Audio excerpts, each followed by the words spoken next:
सागर की इन लहरों से गहरा है मेरा प्यार सहराओं की हवाओं में कैसे। হাই এভরিওয়ান, আসসালামু আলাইকুম। আশা করছি সবাই ভালো আছেন।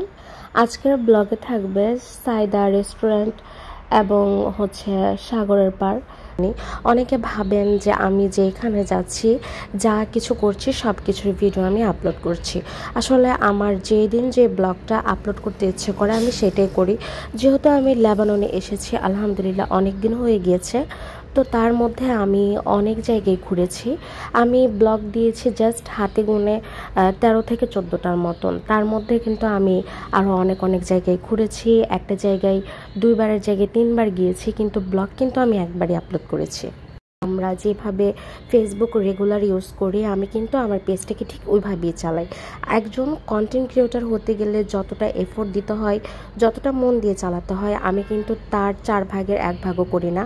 আমার যেই দিন ভালো লাগে আমি ওই দিন নিয়ে ভিডিও আপলোড দিই। কোনো রুলস মেনটেন করছি না, কোনো কিছু করছি না। আমার কথা হচ্ছে যে আমার লাইফের যে সুন্দর মুহূর্তগুলো আছে, আমি যখন দেশে চলে যাব বা আমি আজকে থেকে 2 বছর পর যে ভিডিওটা দেখতে ইচ্ছে করে, আমার যে সুন্দর মুহূর্তটা আমার দেখতে ইচ্ছে করে, আমি ভিডিওর মাধ্যমে সেটা দেখতে পারি। একজন ভালো মানের কন্টেন্ট ক্রিয়েটর হতে গেলে যে মন মানসিকতা থাকে, যেভাবে ভিডিও করতে হয়, আমার ওই মন মানসিকতা একদমই নেই। আমি যদি একজন ভালো মানের কন্টেন্ট ক্রিয়েটর হতে যাই তাহলে কিন্তু আমার রেগুলার ভিডিও আপলোড দিতে হবে। আর আমার ফোনে ওরকম রেগুলার ভিডিও আপলোড দেওয়ার জন্য অনেক ভিডিও থাকে, কিন্তু আমার যেদিন ইচ্ছে করে আমি ওই দিনই ভিডিও আপলোড দিই। তো কথা বলতে বলতে আমরা চলে আসছি সাগরে। আর সাগরের গর্জন আমার কাছে খুব বেশি প্রিয়, অনেক বেশি ভালো লাগে। আর এই বিচটা না অনেক বেশি সুন্দর, পানিটা একদম স্বচ্ছ, আর চারপাশে শুধু ছোট ছোট ধূলিকণার মতন পাথর ছিল, আর পানিটা অনেক শীতল ছিল, আর চারপাশে অনেক বেশি বাতাস ছিল। এখন এই বালির মধ্যে একটা লাভ আঁকার চেষ্টা করছিলাম, কিন্তু সেটা কোনোভাবেই হচ্ছিল না। এই যে পানি এসে পুরোটা নিয়ে চলে গেছে। এখন নিসামনি তার নামের অক্ষরটা এখানে লিখছিল, তারপরে আপু দোলা ভাইয়ের নাম আর আপুর নামের অক্ষরটা এখানে লিখেছে। আর এটা কিন্তু একদম সুন্দর ছিল। পানি জাস্ট এসেছে কিন্তু ধুয়ে নিয়ে যায় না।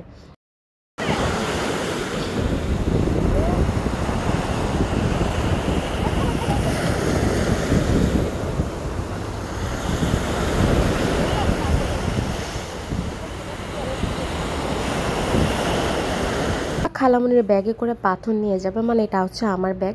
এখন সে বলছে খালামনি আমি পাথর নিয়ে যাবো, আমি ব্যাগ নিয়ে আসি নাই। তো একা একা পাথর কুড়াচ্ছে। তো আপু ওদের দুজনকে আবার একটু হেল্প করে দিচ্ছিল। আর আমার একটু ভালো লাগছিল না, তো আমি দাঁড়িয়ে ওদেরকে ভিডিও করছিলাম। তারপর আমরা একদম বিচের উপরে চলে আসি। ভাইয়া আমাদের সাথে যায় নাই, ভাইয়া বিচের উপরেই ছিল। এখন ভাইয়া পানি নিয়ে আসছে, আমাদের পা ধুয়ে দিবে, কারণ পায়ের মধ্যে এত বেশি বালো ছিল। এখন ওইটা যদি পরে আমরা শু পরি, তারপর পা একদম খসখস করবে বালিতে। তো তারপর আমরা এখন এখান থেকে বের হয়ে যাচ্ছি। আর এখন আমরা যে এরিয়াটাতে যাচ্ছি এটা একটা মুসলিম এরিয়া। আমরা বেশ খানিকটা দূরে আসার পর ভাইয়া একটা বিচ দেখে আমাদেরকে নামাই।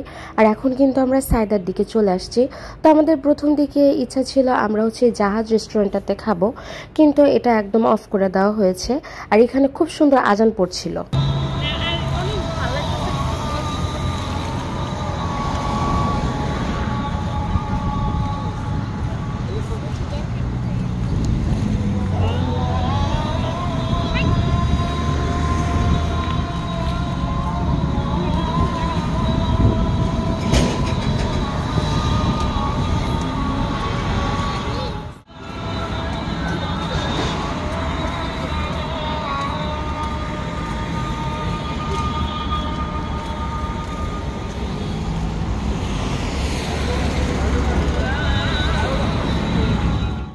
আমরা যে রেস্টুরেন্টের জন্য আসছিলাম ওটা তো অফ, সেজন্য এখানে আর খেতে পারছি না। তো আমরা আবার ভাইয়া গাড়িটা ঘুরিয়ে একটু সামনের দিকে নিয়ে যাই।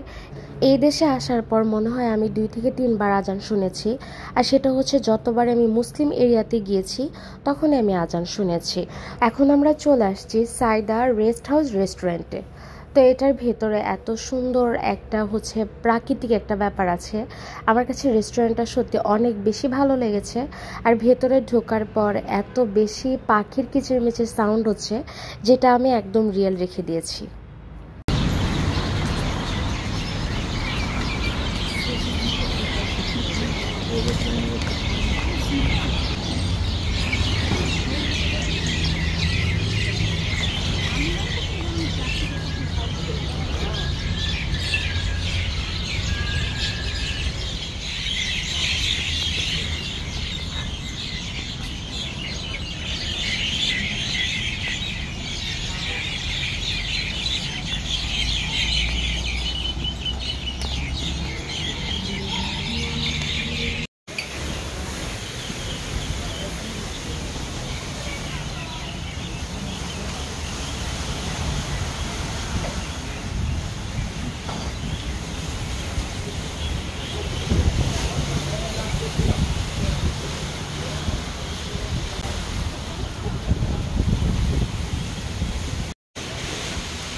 ভাইয়া আর দুলাভাই হচ্ছে পছন্দ করে দিচ্ছিল আমরা কি কি খাবো। আর এত বেশি ভালো লাগছিল কারণ হচ্ছে সমুদ্রের যে একটা সাউন্ড আছে ওটা বারবার আসছিল। ভাইয়া বলেছিল রেস্টুরেন্টের ভেতরে বসার জন্য, কিন্তু আমরা ইচ্ছা করি হচ্ছে সমুদ্রের পাশে বসেছি, যেন সমুদ্রের যে সাউন্ড বা যে শীতল বাতাস ওটা যেন খুব ভালো লাগে। আর এই দেশে তো এমনি তো ঠান্ডা প্রচণ্ড পরিমাণে, তো হচ্ছে আমি শুধু মানে চারদিকের ভিউটা দেখছিলাম আর এত সুন্দর একটা সাউন্ড হচ্ছিল।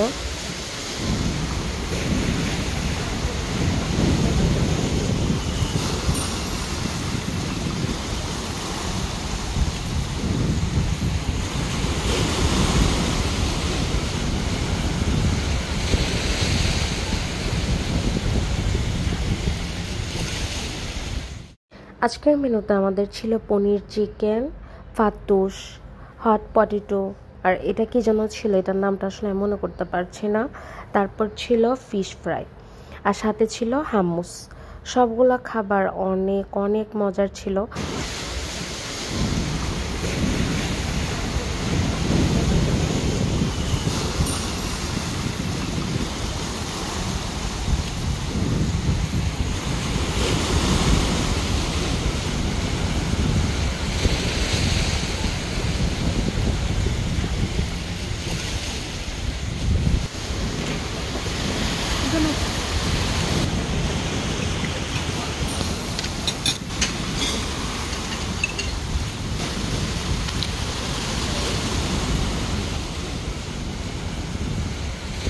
আমার কাছে এই চিকেন পনিরটা অনেক বেশি ভালো লেগেছিল।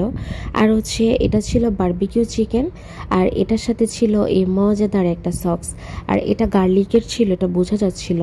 সসটা অনেক গার্লিকের স্ট্রং ফ্লেভার থাকলেও কিন্তু খেতে ভালো লাগছিল। তো আমাদের খাবার দাবার শেষ, এখন হচ্ছে আমরা এখান থেকে বের হয়ে যাচ্ছি। আর এখন হচ্ছে আপনাদেরকে ভিতরে যে রেস্টুরেন্টটা আছে আমি আপনাদেরকে এটা দেখাচ্ছি। ভেতরের রেস্টুরেন্টটা কিন্তু দেখতে অনেক সুন্দর ছিল, কিন্তু আমাদের ইচ্ছা ছিল আমরা বাহিরে বসবো। আর বের হয়ে যাওয়ার সময় কিন্তু পাখির একটু শব্দ ছিল না।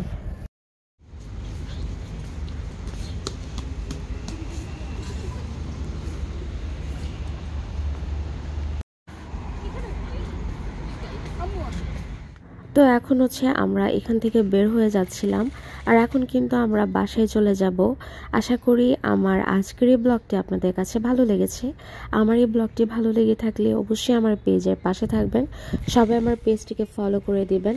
সবাই ভালো থাকবেন, সুস্থ থাকবেন। আল্লাহ হাফেজ।